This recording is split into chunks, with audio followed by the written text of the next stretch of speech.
with that down, let's move on to this, shall we? As we mentioned a little bit earlier, the New York Jets got embarrassed again the other night, this time by the Pittsburgh Steelers. A good but not great team that beat them up 37-15. Now, of course, you know how things go with the New York Jets right now.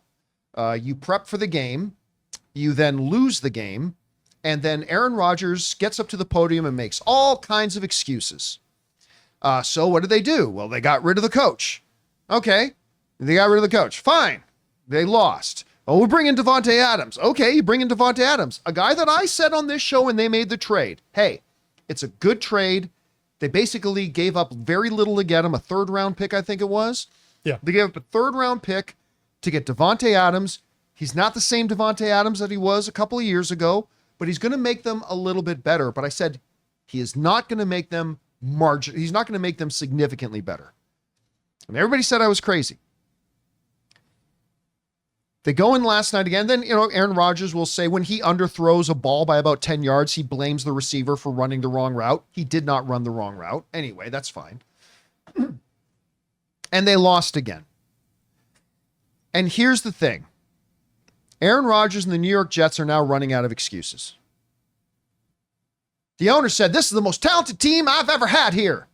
The coach is the problem. Really? The coach is the problem? And they always answer their phones. I'm not saying Saleh was a great NFL coach. I've been very clear about that. But, you primarily got him because he was revered in the NFL for being a defensive-minded guy, great defensive coordinator, great defensive-minded head coach, and the defense of your team was the number 2 ranked defense in the league.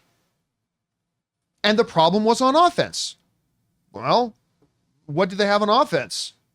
An offensive coordinator that he didn't want, and a quarterback that I'm sure he wanted, but that you went out to get as the owner. So he wanted to make some changes on the offense. Nah, we'll just fire the coach. And then they did the changes the coach wanted. But I want to point this out.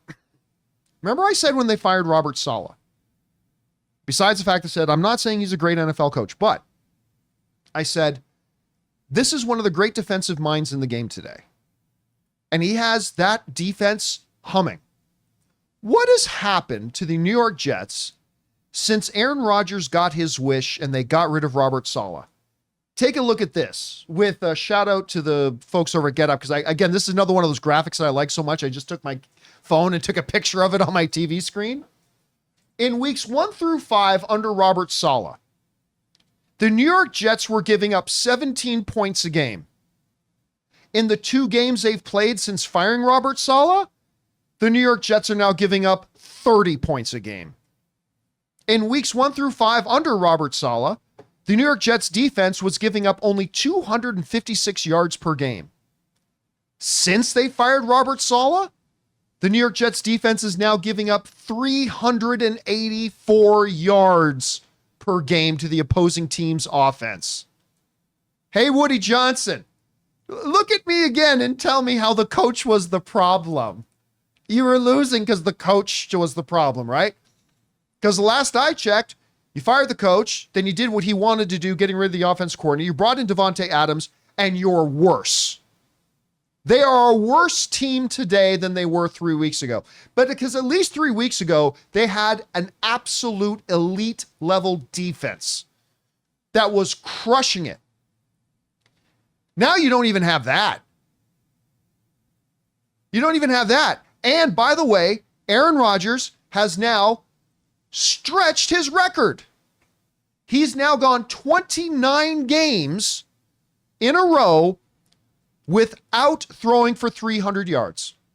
That is the longest streak in the NFL currently.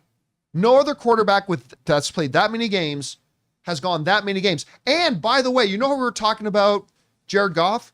Saying this dude's throwing for 300 yards, throwing 18 passes, 21 passes, and 22 passes. Aaron Rodgers hasn't been able to get 300 yards per game, despite this season throwing for 35 passes, 42 passes, 35 passes, 39 passes, and 54 passes. And he's still throwing picks at terrible times. Now listen, Aaron Rodgers threw for 2 interceptions this weekend.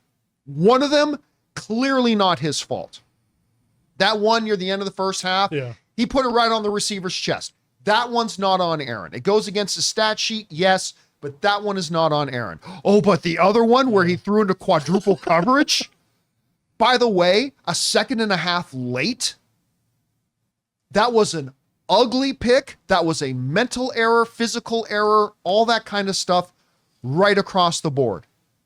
And I heard some New York Jets defenders coming out and saying, well, that interception at the end of the first half, the one that was not Aaron Rodgers' fault, that changed the whole game. I'm sorry. The final score was 37-15.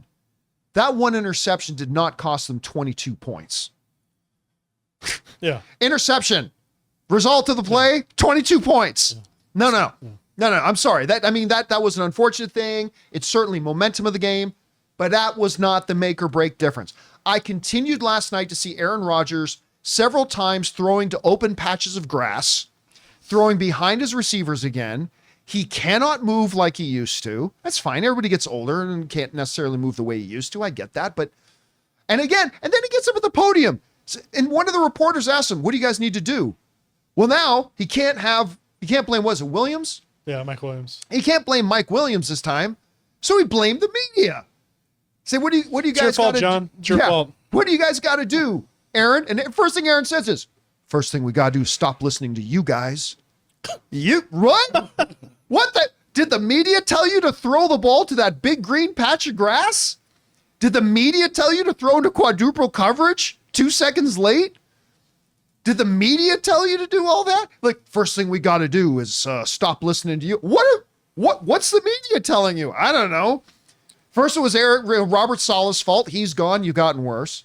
Then, fix this. Let's get my buddy, Devontae Adams, which, by the way, I still say is a good move. It's good to pick him up. It makes your team a little bit better. But your team is still worse. I think he had 3 receptions for 30 yards. Give Aaron and him a little time to gel. Ryan, this team's a mess. An absolute mess. And here's the strange thing. They're 2-5. They can still finish 10-7. Because take a look at this. They have the easiest schedule remaining in the entire NFL. Don't believe me? Look at this. So they're 2-5 right now. Their next game is against the New England Patriots. That's a win. I don't care how yelling at the clouds Aaron Rodgers is. They're going to beat the New England Patriots. As long as they don't listen to the media. As long as they stop listening to the media. And by the way, hey, that new kid, May. I might put money on the Patriots. Do you see how badly they just lost to Jacksonville? Well, it's in New England. Jacksonville. It's in New England. Depending on the point spread, I might Prize put Picks money. is calling, baby. Yeah, I might put some money. Yeah. All right, but I'm going to say that's a win. Okay. Now after that, they've got the Houston Texans. That's a loss. Okay, I'm going to say that's probably a loss. Yeah. All right.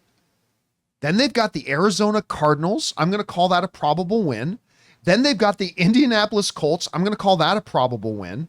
I'm picking Colts on that one. Of course you're taking the Colts.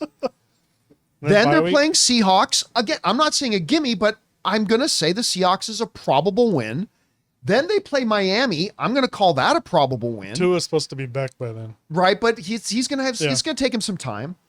Then they're playing Jacksonville. I'm going to call that a probable win. Then they're playing the Rams. I'm going to call that a probable win. Then they probably lose against Buffalo and then play the Miami Dolphins again. They Buffalo can go game, 10-7. The Buffalo game, they might be resting that game. They might already have the division locked up. They have to hope they can make. That's true. So that Buffalo game could be a winnable game. Yeah, unless something really bad happens with Buffalo, I don't see how the Jets catch up. They'd have to hope they can be a wild card. So I'm just saying, with the easiest schedule by far of any team in the NFL left for the remaining of the season, despite how bad the Jets are and how well past his prime Aaron Rodgers is, Aaron Rodgers, who's still now just an average NFL quarterback, still has moments that he can have flashes of magic for sure. This is still a team that can go 10-7. They could still go 10-7. I mean, I won't be surprised if they lose to the Patriots. Well, I'll probably be a little bit surprised, or if they lose to the Rams. I certainly won't be surprised if they lose to the Seahawks because they've looked bad some games and looked great some other games. Yeah, they just beat Atlanta. Yes, they did, which is a pretty good win. Yeah. But So I don't know, maybe they're an 8-9, 9-8, 10-7. But the point here is, Ryan, is that as bad as they are, they still have a path to getting into the playoffs.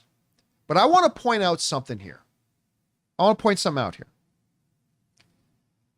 Last year, after week 7, which is where we are right now, with Coach Robert Saleh and the much maligned Zach Wilson as their quarterback, you know what the New York Jets were last year after week 7? 4-3. Without Aaron Rodgers and Zach Wilson as their quarterback, the New York Jets last year after 7 games were 4-3. They had a winning record. This year, with Aaron Rodgers, they are 2-5. I'm not going to ascribe any meaning to that. You take whatever meaning out of that you want. I'm just saying, under Zach Wilson, 4-3. Under Aaron Rodgers, 2-5. Anyway, Ryan, I'm saying that they are just simply out of excuses at this point. They changed offensive coordinator. They fired the head coach. They brought in Devontae Adams. Aaron Rodgers is still Aaron Rodgers. They just had no excuses left. How do you see this team right now? Yeah, they've done all they can to improve their team. I don't know, firing their coach obviously wasn't improving their team. They do have some injuries on defense this last game. Their cornerbacks, linebacker went out. But they basically scored no points and gave up 30 points to the Steelers in the second half. 37 points. Yeah, so the most points the Steelers have scored in a long time. So, I don't.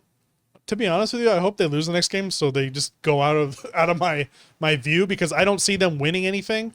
They barely can get anything. I just don't want to deal. I don't like the way that they play. It's just not. What a way to break the New York Jets fans. Sorry, guys. I just with that very monotone. Yeah, I'm just they're not going to win feelings anything whatsoever. They're such a nuisance to me. I wish they would just go away. Yeah, like Rodgers played this way when he left Green Bay. He acts like he doesn't give a crap. He's just there, like you're saying, no accountability, and he's going to be the one that makes or breaks their season. So it's like he's not trying. Breaks. He's going to break. Yeah. I say breaks. I do think Adams and him will probably play better as they go. It's their first game back, but it's not looking good. They have nothing left they can do.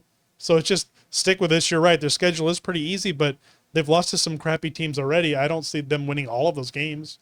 So, and the Bills are playing pretty well. Yeah, the Bills are going to run away with the division, that's for sure. They have to hope the rest of the AFC stinks and 9-8 can be a wild card team, which it could. That's not impossible.